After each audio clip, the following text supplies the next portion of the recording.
Hi everyone, this is Van Man, and welcome to episode 8 of my chess rating climb, where I play a game of chess and track my improvement. Let's hop into a 15-minute game.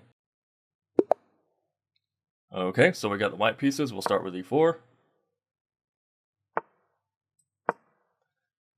Okay, we got a king's pawn game.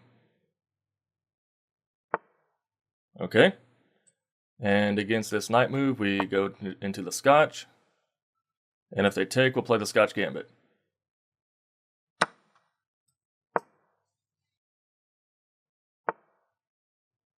Okay, so a very common move is for black to defend their pawn with the bishop, but in this line we can actually gambit another pawn by playing c3, and if they take, which is an inaccuracy, but a lot of people do it, then we have a bishop sacrificing ideas on the f7 square.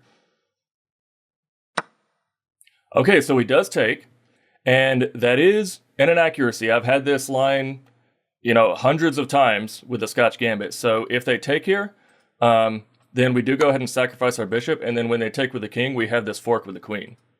So even though I'm down a pawn, this position is just objectively better for white. Okay, and they do take, so we can go ahead and fork here. And we will be picking up this bishop eventually, with interest, because now black can't castle. And, our pieces are also more active. Okay, so that's not really the best move, because now when we take this bishop, it comes with check, allowing us to pick up this pawn, and now material is at parity, but we have a more active position, and they have a weaker king.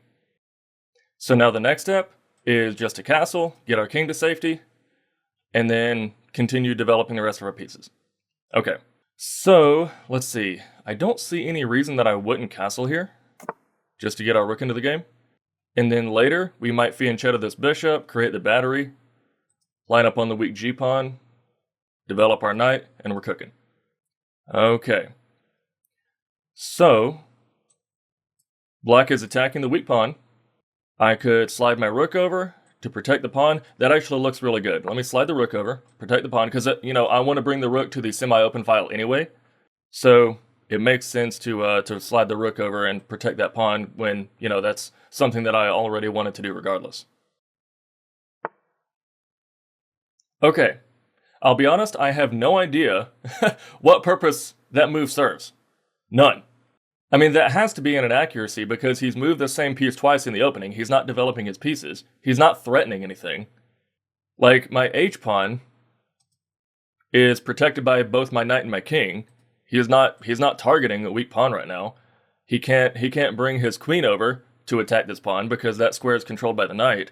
So, yeah, I have no idea what purpose that served. Do I have a tactic to win material? I don't think so. There's no way to, fork his king and his knight or something like that. Yeah, it doesn't look like it. So I think I will just go ahead and fianchetto my bishop.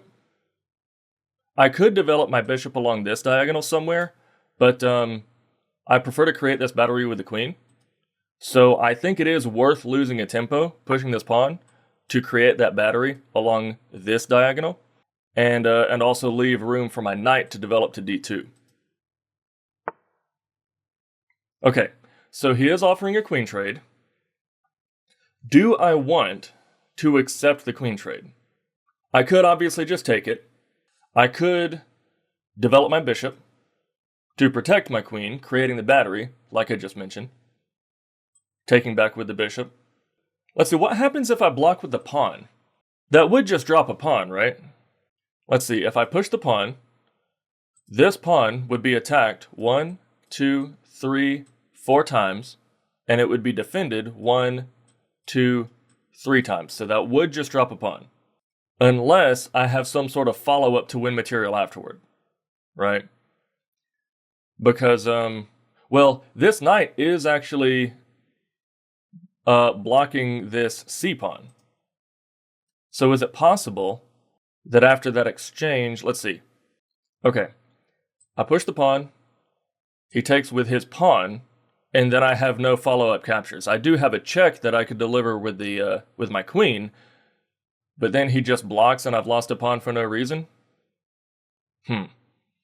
Also worth noting that my queen is currently pinned to my rook. So if I move my queen out of the way, then he just wins the rook.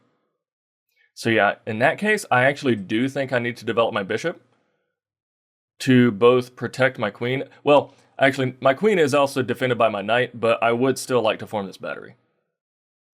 So yeah, we will go ahead and do that. And if he takes my queen, the question is, do I take back with the bishop or my knight? I think I take with my knight just to get all of my pieces into the game, and also because my knight kind of wants to hop into to d5 regardless to put some pressure on this weak c-pawn. So yeah, we'll definitely take with my knight if he takes with the queen. Interesting. So he's threatening to take my knight with check, right? He's threatening to take my knight with check. And he is also threatening this weak pawn. So like, if I take his knight, he could take my pawn with check. Oh gosh, let's see. I really need to calculate this here, because my rook is defended by my queen, right? So I take his knight, he takes my pawn with check, I slide my king over, then he has to take my knight back to maintain parity. Yeah, this is really going to test my calculation. Okay, I take his knight, he takes my pawn on f2 with check, I slide my king away, then he has to take my knight to maintain material balance, or he could take with his knight, and then what? And then I can't move my queen because it's maintaining defense of my rook, and I also can't develop my knight to d2 because then that would block the defense of my rook. Well, no, I could develop my knight to d2 because then that would connect my rooks and my rooks would protect one another. Yeah, this is actually kind of tough. No matter what, if I do anything besides move my knight, he's going to take my knight with check. I know he is. In which case, my pawns are doubled. I mean, I say that, but that might not be so bad, because if the queens are off the board, and I have a more active position, I might just be willing to go into an endgame. Yeah, this is actually kind of tough. I'm not sure I've ever seen this position before. Oh, actually, you know what? Yeah, I kind of can't believe I didn't think of this. Why not just develop my knight to d2 right now? That way, when he takes my knight, I don't have to take with the pawn or the queen. I just take with my other knight. Yeah, that seems like the most obvious solution. Yeah, why didn't I think that before? Okay, yeah, that's the most obvious. I just develop my knight to d2. That way, when he takes mine, I just replace it with the other one without damaging my pawn structure. Okay, so he does take my knight. Yeah, I think definitely the obvious move is to take with my knight. I don't want to take with my pawn, especially not with the queens on the board. I don't want to take with my pawn and open up my king while he has his queen available to attack. And if I take with my queen, then that just drops my bishop. So yeah, I got to take with a knight here. And now he's considering, okay, yeah, he was considering if he wants a queen trade, which he does. Okay, so now we're in an endgame, but I think black is slightly better, just a little bit. Okay, so do I want to kick this knight out? Yeah, I think I do, because if I kick the knight and, like, he only has 2 squares to go to. Well, actually, no, he only has 1 square to go to, because if he goes to the e5 square, that drops a pawn. So he has to go to f6. He has to go to f6, at which point I push my e-pawn, forking his knight and his pawn, so basically he has to take, at which point I take with my piece and infiltrate into his position and possibly target his weak c-pawn. Or, alternatively, I could just bring my rook to the open file. Or, I could kick his knight out, and then when he takes here, well, no, I was about to say I could snap off his knight with the bishop, doubling his pawns, but he could just take with the king. So that doesn't work. But regardless, I need to kick his knight out. Okay. So, how do we plan on doing this here? Let's see, I could bring my knight here to d4, threatening this fork, because that would threaten both his c and d pawns, and he wouldn't have a way to defend both. So how would he respond to that? Okay, so if I bring my knight here to d4, he could stop my knight from jumping with, let's say, a6, and then what's the follow-up? I don't think I have much of a follow-up if he does that, if he sees the threat. I want to try and target his weak c-pawn, because right now he doesn't have a piece that can defend it. Well, actually, no, that's not true. He could move his knight to e8 to defend his c-pawn. Yeah, this is kind of tough. Surely I have something to win material here. If I don't, I might just have to make an improving move. Oh, you know what I can do? I can move my rook over to c1 to x-ray his c-pawn. That way, when I snap off his knight, I can take his c-pawn with my rook. Or at least that's the threat anyway. Okay, so this move, yeah, that's the move because it simultaneously makes a threat and also improves my position. Okay, so he doesn't see the threat. Yeah, that just wins a pawn, right? In fact, no, it actually wins 2 pawns.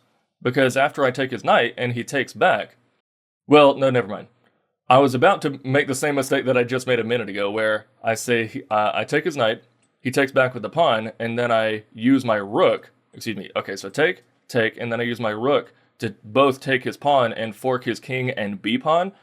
But that doesn't work if he takes with the king. But even still, this does win a pawn. So yeah, I'll go ahead and snap this off. And then rook takes c7 is the next move. And from here, it should be a pretty easy conversion because I have the better pawn structure, right? Black has an isolated pawn, which I can target later. And, you know, Black just has too many weaknesses in the position. Okay, so now I wonder if I can push my e-pawn, force him to take with his d-pawn, and then I take back with my knight. Actually, no, realistically, I think I would need to take back with my rook. Yeah, okay, so push the e-pawn. He takes, I take with my rook.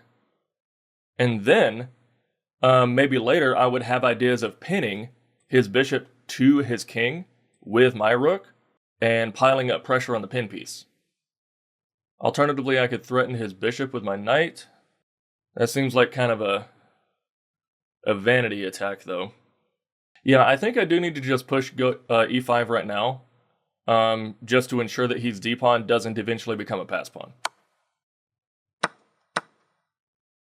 Okay, so I am putting pressure on this weak bishop, and I have ideas of pinning later. Okay, so he disallows that. I mean, do I just simplify the position? There's kind of nowhere else good for me to put my rook, besides just taking it. I do have to watch out for my weak a-pawn, because if I take and he takes, he takes, he could slide his rook down to c2 to threaten my a-pawn. So I do need to guard that. Yeah, I mean, I'm down to 4 minutes. In the interest of time, I will go ahead and simplify. And then, unfortunately, I think I actually do need to make a bit of a passive move and just slide my rook down to prevent him from infiltrating onto the second rank here. Okay, so he plays g5. Yeah, I think I need to move my knight to attack his bishop. He has to either move his bishop or protect it. But really, I want to move my knight to eventually play f3 to give my king room to activate into the position. Ooh, that actually looks really good. Okay, so now can I just offer a rook trade? Yeah, bring my rook to a more active file. And if he declines the rook trade, then that's also good for me, because then I'll be able to move my rook up to the 7th rank to threaten both his bishop and his pawn. Yeah, that looks really good. If he accepts the rook trade, that's good for me. If he declines it, that's also good for me. Because, generally speaking, in the endgame, the knight is worth more than the bishop, because all I have to do is put all my pawns on dark squares so his light squared bishop can't get to it. And, my knight generally has more mobility in the endgame, and I'm already up a pawn anyway, so yeah, I'm really happy with my position right now. Really happy. Okay, let's get my knight to c4 to fork these pawns. I'm going to move it here. Then, if he doesn't see the threat, I'm going to fork his pawns on the next turn. Oh, also worth noting that I would have had this fork with the king and the pawn as well. I don't think I have any immediate threats with my knight. Let's just go ahead and activate the king. Okay, I'm pretty sure that just drops a pawn, right? It drops his h-pawn. Is there any reason I shouldn't do that? I mean, he could march his king over here to eat these pawns, but I think my knight my knight's fast enough to go back over to protect it. Actually, not necessarily. Yeah, I actually do think I need to bring my king over to guard these pawns. Uh-huh. Hang on a second. Did I have that fork earlier? Let's see. Oh, no, I didn't. Sorry. I just realized that square was protected by the bishop. But I think I would have happily made that trade anyway. But yeah, I don't think my opponent has a lot of good moves in this position. Interesting. Okay. So how do I infiltrate here? Okay, I could hop my knight here to threaten his pawn, then he just pushes, and I just have to bring my knight back. Okay. Knight here, he pushes, knight here. Threatening this pawn, he pushes again. Then knight here, he pushes here. Take, take. Okay, I'm down to 1:40, I gotta hurry. Let's see, where can I move to? Alternatively, let's see, knight here, take, take, or let's see, take, take. My pawns are doubled. Let's see, knight here. Okay, yeah, let's bring my knight here with check. Okay, yeah. So here's the idea. I want to bring my king over to c3 so that I can push my a and b pawns to dark squares so that they can't be captured by the bishop anymore. But the only way to do that is if I protect my b pawn with my king. So yeah, let's go over here. And honestly, let's see. If he checks with his b pawn, do I sacrifice my knight and trade my knight for 2 pawns just to get a couple of passed pawns? I think I might. I think these 2 passed pawns are going to be more powerful than the bishop. Yeah, that's devastating. Yeah, if he checks, I'm definitely going to sacrifice my knight. Most definitely. Because my king is going to be in front of both my passed pawns, right? And he's going to have to sacrifice his bishop to stop one of the passed pawns, and then I promote the other one. So we'll see if he delivers a check here. Yep, okay, sacrifice my knight, already calculated that. Take back with the king. And now these 2 passed pawns are just going to be a monster for black to deal with. Okay. So now I can afford to be really patient here. Let's see, let's slide this pawn up. Oh, dang, I just realized. Oh, yuck. Yeah, there's no way. Oh, man. Yeah, I messed that up. Okay. I should have slid my king over to protect this pawn by pushing it up. Okay. Yeah, so I will have to get rid of one of my pawns, unfortunately. But yeah, I think I can just keep pushing my a pawn. He will win my b pawn, unfortunately. Yeah, I messed that up. The promotion square is on the same color as the bishop. Am I going to lose this game now? I think I'm going to lose this game. Because now, my king is not going to be fast enough to stop all... Oh my gosh, yeah. Wow, I threw this game. That's crazy that I just threw this game. I cannot believe I hung that pawn. I cannot believe that. And now he's not going to be able to... he's going to be able to stop me from queening.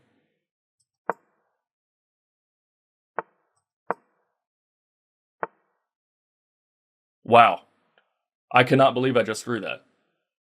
Oh man, I've got to work on my king and pawn endgames. That's crazy. I know that knight sacrifice was correct. But the fact that I dropped my B pawn changed this game from a win to a loss. Oh my god, that is wild. Yeah, this is a resignable position now. Oh my gosh, okay. Yeah, so I'm going to resign this. But I definitely need to review that game to see exactly how I was supposed to protect that pawn. Okay, so what exactly was I supposed to do here? So the game was pretty even in the middle game. I actually had an advantage, but then I let it go. And the game was even. And then right there, that's when I threw away the game. All right, so let's see. We open with some Scotch Gambit theory. Yeah, taking that pawn is an inaccuracy because it allows this brilliant sacrifice. It calls it a brilliant move, but that's really a book move. Like, you know, I've played that exact move, 100 different times. So I know the theory behind it. Okay, then we take here.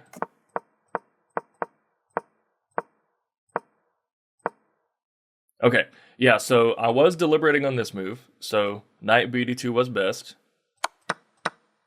Whoa, hang on. So I was supposed to take with the queen? Oh my gosh. Of course. I can't believe that. I was thinking that my queen was pinned to my bishop, but of course it's not because, hang on, because if I take with my queen, his queen is pinned to his king. He can't take my bishop. So he has to take here. I take with the pawn.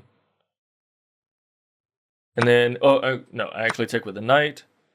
Then he develops his bishop, and the game just goes on, right?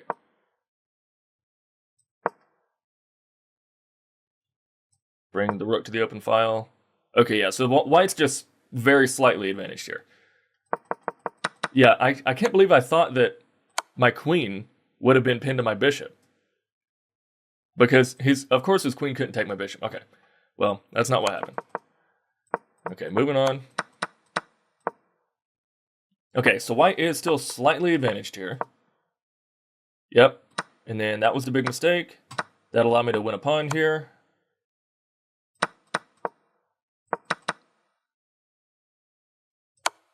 Okay, so I was just supposed to threaten the bishop here. Then he brings his rook over.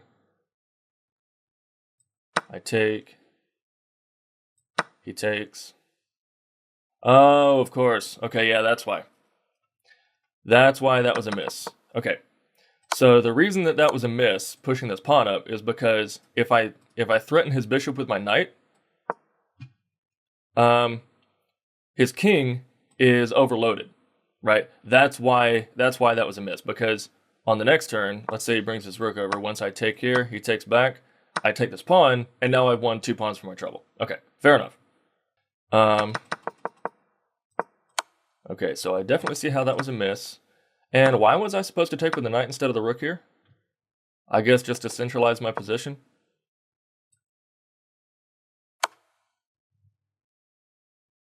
Okay, and he takes here. I gotta take back. And it looks like, yeah, so the computer really just wants me to keep both my rooks on the board and bring them to the 7th rank, and taking with the rook earlier prevented me from doing that. Okay, fair enough. Yeah, because now I can't get my rook up to the 7th rank, and I also can't form a battery because the c5 square is controlled by the pawn. Okay, yeah, I see why that was a bit of a miss. So I should have taken with the knight, just to keep my rook more active. Okay. Okay, so yeah, so this is an even game. I thought it was winning for white, but yeah, this is apparently a draw. Really? So sacrificing my knight wasn't best. Interesting. Okay, so I assumed that these passed pawns would be too difficult to stop and that he would have to sacrifice his bishop for one of them, allowing me to promote the other. But if I take here and there, let's see. Let's actually go to analysis. He goes here. And then, oh, I see that. Okay, so there's no way, the reason that I miscalculated that is because in this position, as long as black plays correctly, let's say he moves his king here, there's no way for me to protect this pawn while also moving my king out of the way to push it, right? Because eventually I'm going to have to get my king to a point where I can push both my A and B pawn, at which point they're not guarding each other. So yeah, that's the reason that knight sacrifice was a mistake. Because I am eventually going to have to give up one of these pawns. Okay, I see that now. I definitely see that now. Yeah, this was a drawn in game until I sacrificed my knight. Okay, so move here, bishop moves. Okay, yeah, I mean, the fact that this is a drawn in game, I don't really think there's much to analyze here. I mean, we're just going to be continuing to shuffle our pieces around until either we're just down to kings or it's a stalemate. So yeah, I mean, I thought this was winning for white, but apparently not. I'm comfortable if the computer just tells me that it's drawn and we leave it at that. Okay. Yeah, so clearly my in-game calculation does need a little bit of work, but we'll keep improving, and I hope to see you in tomorrow's game. Bye, y'all.